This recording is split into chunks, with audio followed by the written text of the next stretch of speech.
अब फटाफट अंदाज में देखते हैं खबरें। आज पूर्व पीएम लाल बहादुर शास्त्री की पुण्यतिथि मनाई जा रही है, जिसको लेकर जयपुर के पीसीसी कार्यालय में पुष्पांजलि कार्यक्रम रखा गया। सीएम अशोक गहलोत ने पीसीसी कार्यालय पहुंचकर लाल बहादुर शास्त्री को श्रद्धांजलि दी। वहीं सीएम गहलोत ने केंद्र पर निशाना साधते हुए कहा कि हमारी अर्थव्यवस्था पिछले 42 साल के सबसे बुरे दौर से गुजर रही है, लेकिन केंद्र इस ओर कोई ध्यान नहीं दे रहा। प्रदेश के शहरों में अब गली गली में बार नहीं खुलेंगे। सीएम निवास पर देर रात हुई उच्च स्तरीय बैठक में मुख्यमंत्री अशोक गहलोत ने 30 फीट के रास्ते पर बार लाइसेंस की अधिसूचना को निरस्त करने के निर्देश दिए।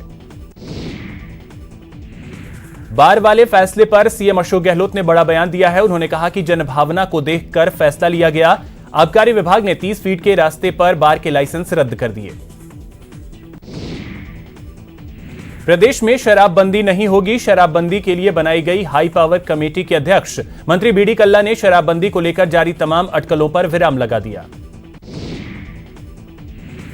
कांग्रेस महासचिव प्रियंका गांधी शुक्रवार को एक शादी समारोह में शामिल होने के लिए जयपुर पहुंची, लेकिन उनके कोटा दौरे पर नहीं जाने पर बीएसपी प्रमुख मायावती ने ट्वीट कर उन पर निशाना साधा।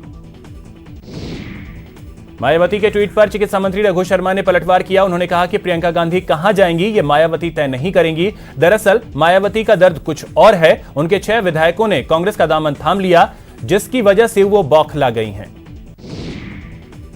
केंद्रीय जल शक्ति मंत्री गजेंद्र सिंह शेखावत आज पोखरण के दौरे पर रहेंगे। यहां वो टिड्डी प्रभावित क्षेत्रों का दौरा करेंगे और खेतों में नुकसान का जायजा लेंगे। श्रीगंगानगर में पाकिस्तान से आए टिड्डियों ने अनूपगढ़ में सैकड़ों बीघा गेहूं के फसलों को नुकसान पहुंचाया, जिसके बाद कृषि विभाग ने सैकड़ों बीघा में स्प्रेयर माउंटेड से दवा छिड़काव किए। बाड़मेर में पाकिस्तान से आ रही आफत टिड्डी का फसलों पर हमले का दौर जारी है और मंत्री हरीश चौधरी हैं जो किसानों के ऊपर आई इस आफत का किसानों के साथ कंधे से कंधा मिलाकर डटकर मुकाबला कर रहे हैं। टोंक नगर परिषद के नवनिर्वाचित सभापति अली अहमद ने आज शहर के वार्ड 13, 14 और 15 का औचक निरीक्षण किया और सफाई व्यवस्था का जायजा लिया। इस दौरान कुछ सफाई कर्मियों के नदारद मिलने और गंदगी के ढेर को देख सभापति ने सफाई प्रभारियों को फटकार लगाई। साथ ही 24 घंटे में सफाई व्यवस्था को दुरुस्त करने के निर्देश दिए। गहलोत सरकार ने करीब 1 साल पहले बेरोजगारों को रोजगार देने का ऐलान किया, जिससे लाखों युवा लाभान्वित हुए। वहीं दौसा के 10,865 युवाओं को इसका लाभ मिला है। खबर यह है कि बेरोजगार अगर अब तक ऑनलाइन प्रोसेस के तहत औपचारिकताएं पूरी नहीं की हैं तो बेरोजगारी भत्ता बंद हो सकता है। विधानसभा के पूर्व उपाध्यक्ष देवेंद्र सिंह बडलियास का 87 वर्ष की उम्र में निधन हो गया। देवेंद्र सिंह शिवचरण माथुर सरकार के मंत्रिमंडल में कृषि राज्य मंत्री भी रह चुके थे। अजमेर में फीता काटने को लेकर बीजेपी और प्रिंसिपल के बीच जमकर धक्का मुक्की हुई। आरोप है कि बीजेपी अध्यक्ष सतीश पूनिया से पहले ही एनएसयूआई नेता ने कार्यालय का फीता काट दिया। जयपुर में डबल मर्डर में आरोपी पति रोहित और उसके साथी सौरभ को कोर्ट में पेश किया गया, जहां कोर्ट ने उन्हें 13 तारीख तक रिमांड पर भेज दिया। आरोपी पति ने दूसरी शादी के लिए यह हत्या की साजिश रची। मंगलवार को आरोपियों ने पत्नी और करीब 2 साल के बच्चे को मौत के घाट उतार दिया। चूरू में पुलिस प्रशासन ने चाइनीज मांझे के खिलाफ एक्शन में दिख रही है। एसपी के निर्देश पर पुलिस ने जिले भर में अभियान चलाया और 50 किलो से अधिक चाइनीज मांझा जब्त किया, जिसकी कोतवाली थाना पुलिस ने होली जलाई। उदयपुर के मछला मगरा के पहाड़ियों पर फिर से पैंथर देखा गया, जिसके बाद पर्यटन क्षेत्र में मूवमेंट से सैलानियों में दहशत का माहौल है। भरतपुर के कामा में परिवहन विभाग की ओर से कार्रवाई करते हुए बिना रजिस्ट्रेशन और बिना टैक्स जमा किए चल रही हाइड्रा को जब्त किया गया। परिवहन निरीक्षक के मुताबिक जब्त हाइड्रा पर करीब 1 लाख रुपए का टैक्स बकाया है। उदयपुर जिले में नारू रोग का संदिग्ध रोगी सामने आया है। सरकारी दवाओं के बीच आदिवासी अंचल में नारू के रोगी की सूचना पर चिकित्सा विभाग सकते में है। उदयपुर के गोगुंदा थाना इलाके में देर रात डोडा पोस्ट तस्करों और पुलिस के बीच मुठभेड़ हो गई। डूंगरपुर के दरी गांव में एक महिला ने फांसी लगाकर आत्महत्या कर ली। महिला के परिजनों ने ससुराल वालों पर दहेज की प्रताड़ना का आरोप लगाया। उदयपुर के झाडोली गांव में चोरों ने एक सूने मकान को निशाना बनाया और 10 तोला सोना और नकदी पर हाथ साफ कर लिया। दौसा में शुक्रवार शाम आश्रम एक्सप्रेस ट्रेन में यात्रा कर रहे एक व्यक्ति की संदिग्ध परिस्थितियों में मौत हो गई। जीआरपी थाना पुलिस ने परिजनों को इसकी सूचना दी। कोटा के मंडाना थाना इलाके में एक खेत में घायल अवस्था में एक शख्स मिला। ग्रामीणों की सूचना पर पहुंची पुलिस ने घायल को अस्पताल में भर्ती करवाया। कोटा के दाड़ देवी रोड पर बेकाबू कार ने बाइक को जोरदार टक्कर मार दी। हादसे में बाइक पर सवार 2 महिलाएं और एक युवक गंभीर रूप से घायल हो गए। बारा में गांव वालों ने खड़िया नदी में एक बड़ा गड्ढा करके पीने के पानी की व्यवस्था कर रखी है। दिन भर महिलाएं और पुरुष नदी से पानी भरते नजर आते हैं। लोग उबड़ खाबड़ रास्तों से होकर यहां पहुंचकर पानी भरने को मजबूर हैं। चूरू के 3 युवक रोमानिया के शरणार्थी कैंप में फंसे हैं। उनके पासपोर्ट और मोबाइल तक एजेंटों ने छीन लिए हैं। पीड़ित के परिजनों ने विदेश मंत्रालय से उन्हें वापस लाने की गुहार लगाई। कोटा के डीसीएम नहर में एक छात्र का शव मिला। छात्र का नाम शेखर शाक्यवाल था, जो बीए फर्स्ट ईयर में पढ़ता था। छात्र ने सुसाइड किया या फिर हादसे का शिकार हुआ। पुलिस इस मामले की जांच कर रही है। पुष्कर में राजकीय महाविद्यालय में छात्र संघ कार्यालय के उद्घाटन पर उपजा विवाद बढ़ता जा रहा है। विवाद का एक ऑडियो भी वायरल होने पर एबीवीपी और एनएसयूआई आमने सामने है। सादुलपुर अंतरीय स्टेशनों के बीच मालगाड़ी के दुर्घटनाग्रस्त होने से ट्रेनों के रूट में बदलाव किया गया है। अब मथुरा झांसी भोपाल रूट पर चलने वाली ट्रेनें मथुरा कोटा नागदा उज्जैन होते हुए भोपाल से इटारसी जाएंगी। सादुलपुर में गणतंत्र दिवस की तैयारियों को लेकर बैठक हुई। वहीं एसडीएम इंद्राज सिंह ने बताया कि बैठक में नहीं पहुंचने वाले अधिकारियों को नोटिस भेजे जाएंगे। बारा में एम्बुलेंस स्टाफ ने अपनी सूझबूझ से मां और बच्चे दोनों की जिंदगी बचा ली। महिला को रास्ते में ही प्रसव पीड़ा होने पर एम्बुलेंस को साइड में रुकवाया गया और सफलतापूर्वक डिलीवरी करवाई गई। अलवर के राजीव गांधी सामान्य अस्पताल में लगी मशीनों की हालत खस्ता हो चुकी है। अस्पताल की फिजियोथेरेपी विंग में लगी मशीनों की हालत पूरी तरीके से खस्ता हो चुके हैं। अलवर के भिवाड़ी में सीईपीटी से निकलने वाले खतरनाक कचरे को बंद पड़ी फैक्ट्री में डाला जा रहा है, लेकिन उच्च अधिकारियों के दखल के बाद कचरा डालना बंद करवाया गया। आपका स्वागत है। चलिए रुख करते हैं खबरों की ओर।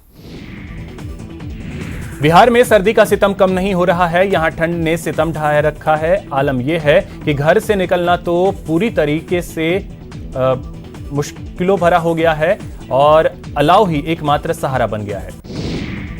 खगड़िया में भी ठंड से आम जनजीवन काफी प्रभावित हो रहा है। ठंड में नगर परिषद की ओर से 9 जगहों पर अलाव की व्यवस्था की गई है। सर्दी के सितम से दैनिक मजदूरी करने वाले लोग बेहद परेशान हैं। मछली से जुड़े व्यवसायियों की परेशानी और बढ़ गई है। कटिहार में ठंड के कारण नदी और तालाब में उतरना मुश्किल हो रहा है।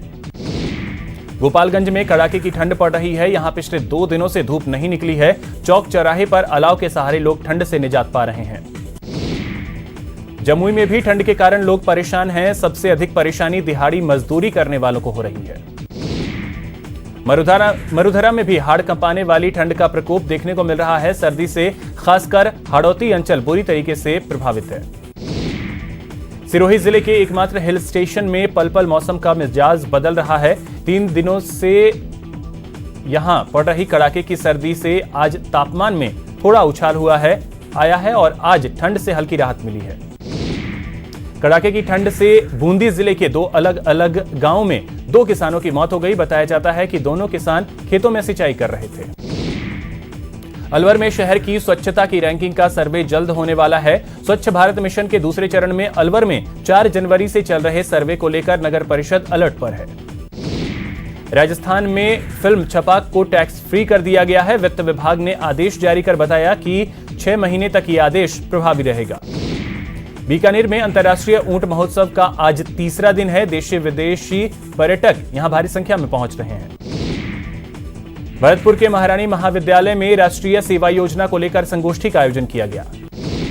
कोटा में रेलवे प्रशासन ने चौथ का बरवाड़ा माता मेले में आने वाले श्रद्धालुओं को रेल यातायात में बड़ी सौगात दी है। सेना प्रमुख मनोज नरवणे ने सीडीएस को महत्वपूर्ण बताया। उन्होंने कहा कि तीनों सेनाओं में तालमेल बेहद जरूरी है। इसके साथ ही नरवणे ने भविष्य के लिए ट्रेनिंग पर जोर देने की भी बात कही। वहीं उन्होंने पीओके को लेकर बड़ा बयान दिया। नरवणे ने कहा कि अगर हमें कोई आदेश मिलता है तो हम पीओके में कार्रवाई कर सकते हैं। प्रधानमंत्री नरेंद्र मोदी 2 दिवसीय पश्चिम बंगाल यात्रा पर कोलकाता पहुंच रहे हैं। शाम को उनकी मुलाकात सीएम ममता बनर्जी से प्रस्तावित है। पीएम ने अपनी इस यात्रा को लेकर खुद ट्वीट किया और लिखा कि बंगाल यात्रा को लेकर काफी उत्साहित हूं। पीएम मोदी की यात्रा को लेकर बड़ी संख्या में छात्रों ने प्रदर्शन का फैसला किया है। छात्रों के प्रदर्शन को देखते हुए राजभवन के आसपास धारा 144 लगा दी गई है। राजभवन और एयरपोर्ट के आसपास भारी संख्या में सुरक्षा बल तैनात किए गए हैं।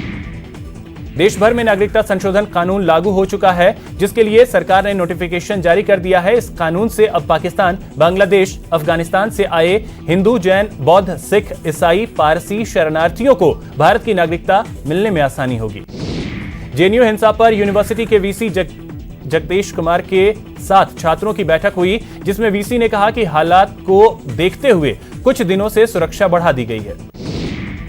वहीं केंद्रीय मंत्री स्मृति ईरानी ने ट्वीट कर कहा कि लेफ्ट का नकाब हट चुका है। जेएनयू में वाम मंसूबे बेनकाब हो चुके हैं। उन्होंने भीड़ की अराजकता का नेतृत्व किया। जेएनयू हिंसा मामले को लेकर फिल्म अभिनेता अजय देवगन ने ट्वीट कर कहा कि मैंने हमेशा कोशिश की है कि हमें उचित तथ्यों का इंतजार करना चाहिए। मैं अभी से अपील करता हूं कि हम शांति और भाईचारे की भावना को आगे बढ़ाएं। केंद्रीय मंत्री स्मृति ईरानी ने दीपिका पादुकोण के जेएनयू जाने पर निशाना साधा और कहा कि उन्हें अपनी राजनीतिक विचारधारा को बताना चाहिए। सीएए को लेकर कांग्रेस महासचिव प्रियंका गांधी ने फिर एक बार केंद्र पर हमला बोला है। वाराणसी में प्रियंका सीएए का विरोध कर रहे प्रदर्शनकारियों और उनके परिजनों से मिली।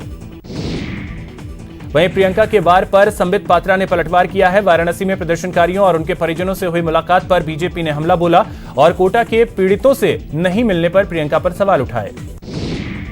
केरल के मराडू में प्रशासन ने आज एक अवैध इमारत को गिरा दिया। इमारत गिराने से पहले इलाके में धारा 144 लागू कर दी गई थी। रविवार को भी अवैध इमारतों को ढाया जाएगा।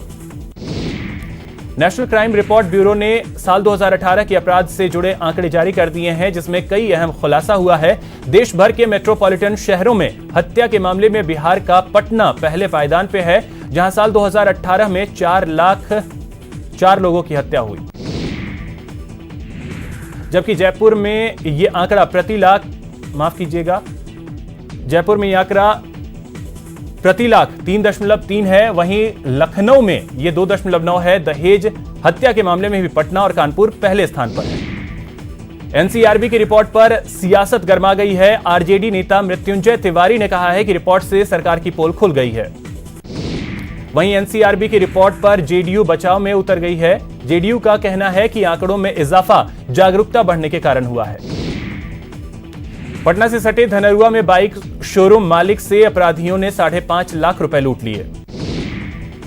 यूपी के कन्नौज में ट्रक और बस टक्कर में बड़ा हादसा हो गया। बस में करीब 20 लोगों की जलने से मौत हो गई और 21 लोग जख्मी हो गए हैं।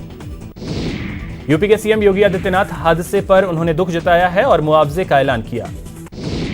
इस भीषण सड़क हादसे पर पीएम मोदी ने ट्वीट कर अपनी संवेदनाएं प्रकट की, साथ ही घायलों के शीघ्र होने की कामना की। कन्नौज हादसे पर सीएम गहलोत ने ट्वीट कर दुख जताया। यूपी के मथुरा में बेकाबू कार ने अलाव ताप रहे 7 लोगों को रौंद दिया। यूपी के महोबा में एक तेज रफ्तार कार पेड़ से जा टकराई, जिसमें 3 लोगों की दर्दनाक मौत हो गई। बिहार के सीवान में शराब से भरा ऑटो पलट गया और सड़कों पर शराब की बोतलें बिखर गई। ओमान के सुल्तान काबूस बिन सईद का निधन हो गया है। ओमान मीडिया के मुताबिक सुल्तान काबूस का निधन शुक्रवार को हुआ। सुल्तान के निधन के बाद शनिवार को ओमान में 3 दिन का राष्ट्रीय शोक का ऐलान किया गया। ओमान के सुल्तान के निधन पर प्रधानमंत्री नरेंद्र मोदी ने ट्वीट कर दुख जताया। तेहरान एयरपोर्ट पर बुधवार की सुबह यूक्रेन के विमान हादसे की जिम्मेदारी ईरान ने ले ली है। ईरान के सरकारी चैनल के मुताबिक ईरान आर्मी ने अपनी गलती मानते हुए कहा है कि धोखे से उसने यूक्रेन के विमान को मार गिराया था। यूक्रेन के राष्ट्रपति ने ईरान में क्रैश हुए यूक्रेनी प्लेन पर मिसाइल से हमले की आशंका जताई। कैसे हुआ विमान हादसा, इसकी अब तक पुष्टि नहीं हो पाई है।